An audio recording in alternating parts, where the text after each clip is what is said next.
Choose the Jobs menu option underneath Projects.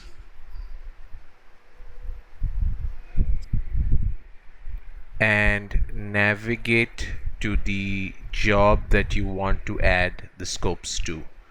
So click on this link here, and this takes you to the job dashboard. From the left side, click on the Scopes menu here. Note the number of scopes that says 0, which means that there are no scopes inside this job currently. So click on that, and this is the scope management screen.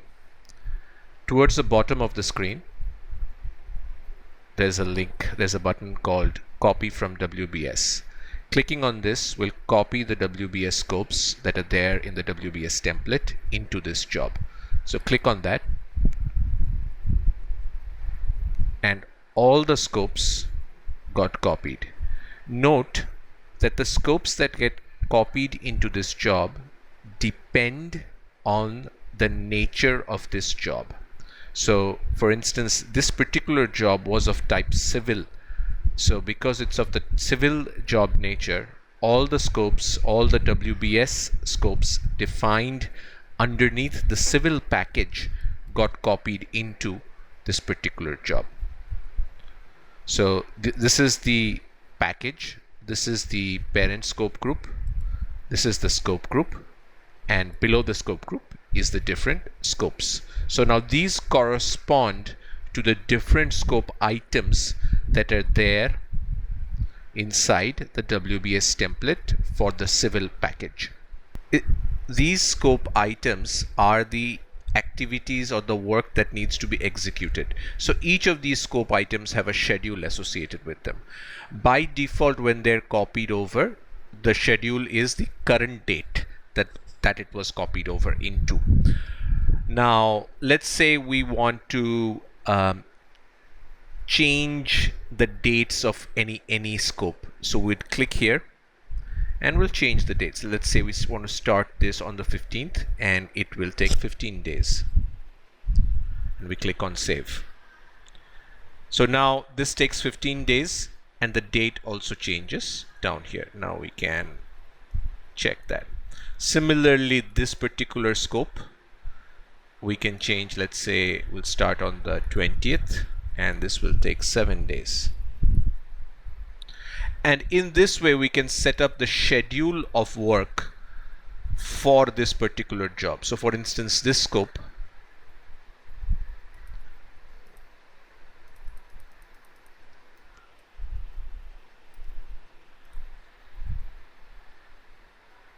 and it will take 70 days. Let's say in a particular project, one scope is not required. So let's go in here and let's say filling.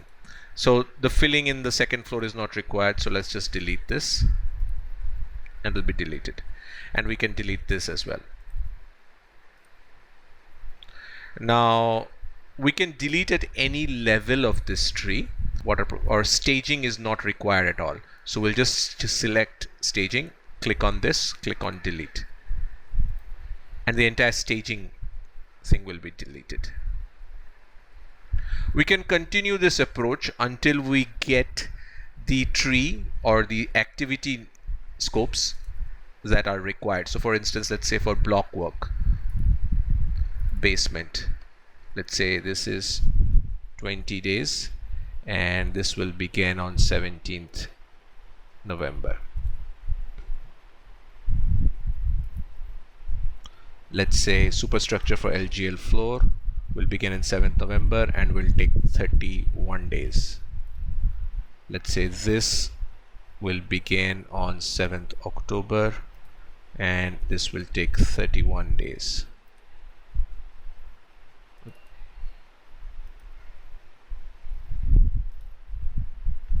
And so on. So this way we'll set up the schedule. A couple of things we can do. We can also set up dependencies between this. So if we adjust, let's say we adjust this, then the dependency will also adjust.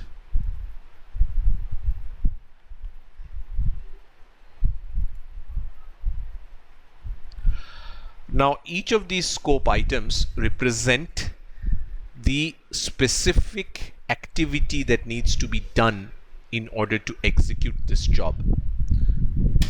So because this is the specific activity that needs to be done, each of these activities contain a quantity as well.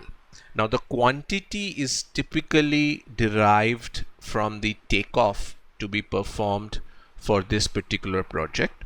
So depending on the available engineering drawing, there is a quantity takeoff process that's usually done by quantity estimators or architects, and they would enter the quantity of this particular scope item. They would calculate the quantity of this particular scope item from the design drawing or from the good for design, good for execution drawing.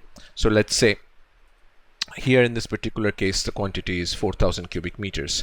Now if in the WBS template we had defined a scheduled cost rate or a standard cost rate, then that standard cost rate would get copied into this particular scope. So in this case the standard cost rate was not defined there, so that's why we don't have that, but we're free to define the standard cost rate to be applicable for this particular job, for this particular scope. So we can continue with this process until we reach the specific WBS structure that we would want for this particular job. So we can modify the dates, we can add, remove the various scope items from the template. Now let's remove a couple of these, and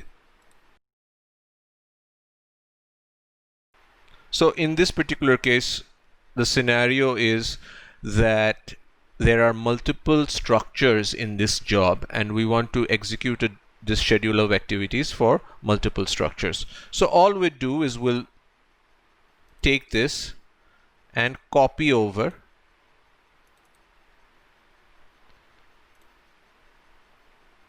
the particular WBS, and the structure got copied, and then simply click on this and rename it.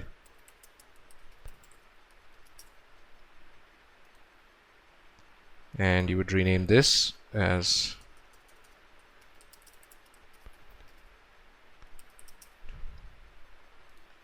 this way. You can set up different schedules for different buildings, and this will let you create a schedule based on the different structures in your particular project.